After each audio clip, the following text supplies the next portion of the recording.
क्या कभी ऐसा हुआ है कि आपने कोई फैसला लिया लेकिन बाद में लगा ये फैसला तो जैसे खुद ब खुद हो गया? ये कोई जादू नहीं था, यह था माइंड गेम। डार्क साइकोलॉजी एक ऐसी अदृश्य ताकत जो सामने वाले को ऐसा महसूस कराती है कि वो खुद सोच रहा है, जबकि असल में उसकी सोच पहले ही तय कर दी गई होती है। कई बार कुछ लोग इतने प्रभावशाली होते हैं कि हम खुद नहीं समझ पाते कब, कैसे और क्यों हम उनकी बातों में आ गए। आज हम उसी साइकोलॉजी की बात करेंगे जो नजर नहीं आती पर असर ऐसा करती है कि इंसान खुद को ही भूल जाता है।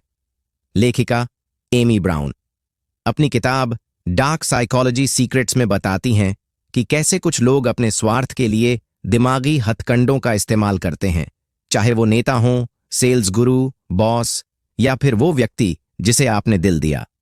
ये सब एक खास रणनीति से काम करते हैं जिसका मकसद होता है आपके निर्णय लेने की शक्ति छीनना।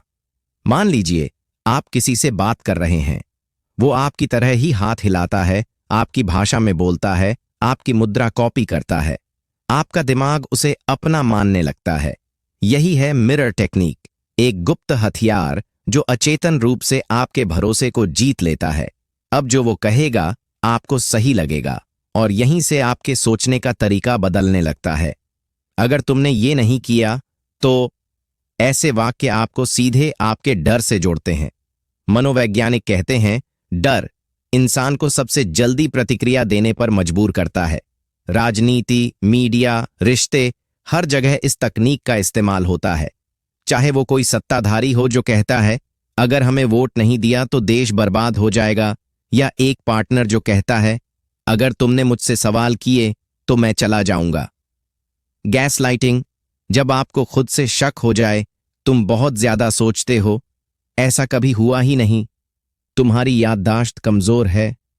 धीरे धीरे जब कोई आपको आपकी ही सोच पर शक करवाने लगे तो समझ लीजिए आप गैस लाइटिंग के शिकार हैं।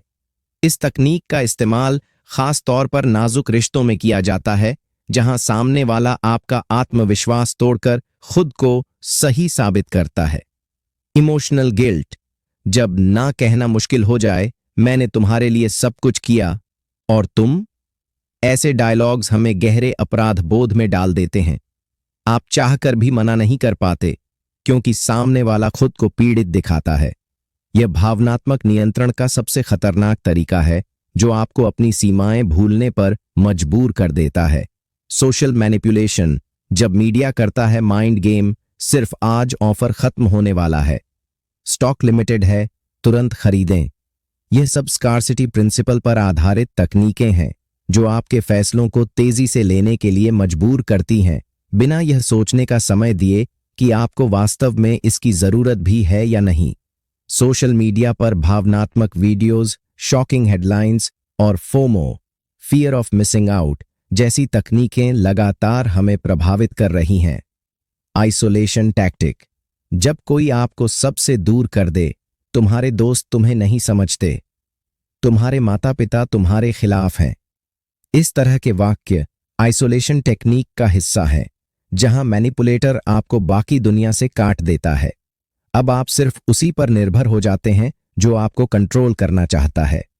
इन संकेतों को पहचानिए। कोई आपको बार बार गिल्टी महसूस कराता है? क्या कोई आपकी याददाश्त पर सवाल उठाता है? क्या कोई डर का इस्तेमाल करके आपसे काम करवा रहा है? क्या आप महसूस करते हैं कि अब आप खुद निर्णय नहीं ले पा रहे? तो सावधान हो जाइए, ये चेतावनी है। कैसे बचें इस दिमागी जाल से? 1. अवेयरनेस, जागरूक बने। जितना अधिक आप इन तकनीकों को पहचानेंगे उतना ही उनसे बचना आसान होगा। 2. बाउंड्रीज बनाएं। हर इंसान को अपने विचार और फैसले लेने का अधिकार है, इसे बनाए रखें। तीसरी डायरी लिखें। रोज अपने विचार लिखने से आपको पता चलेगा कि क्या आप में बदलाव आ रहा है। 4. किसी भरोसेमंद व्यक्ति से बात करें। अकेले मत जूझिए, कोई दोस्त, काउंसलर या परिवार का सदस्य आपकी मदद कर सकता है। डार्क साइकोलॉजी एक दो-धारी तलवार। अगर आप अनजान हैं तो ये आपको तोड़ देगी, लेकिन अगर आप सचेत हैं तो यही जानकारी आपको शिकार से विजेता बना सकती है। आज आपने जाना कि कैसे मैनिपुलेटर हमारे दिमाग के साथ खेलते हैं। अब ये जानकारी आपका हथियार है। अगर आपने कुछ नया सीखा तो वीडियो को लाइक करें, शेयर करें और कमेंट में बताएं, क्या आपने कभी ऐसा अनुभव किया है।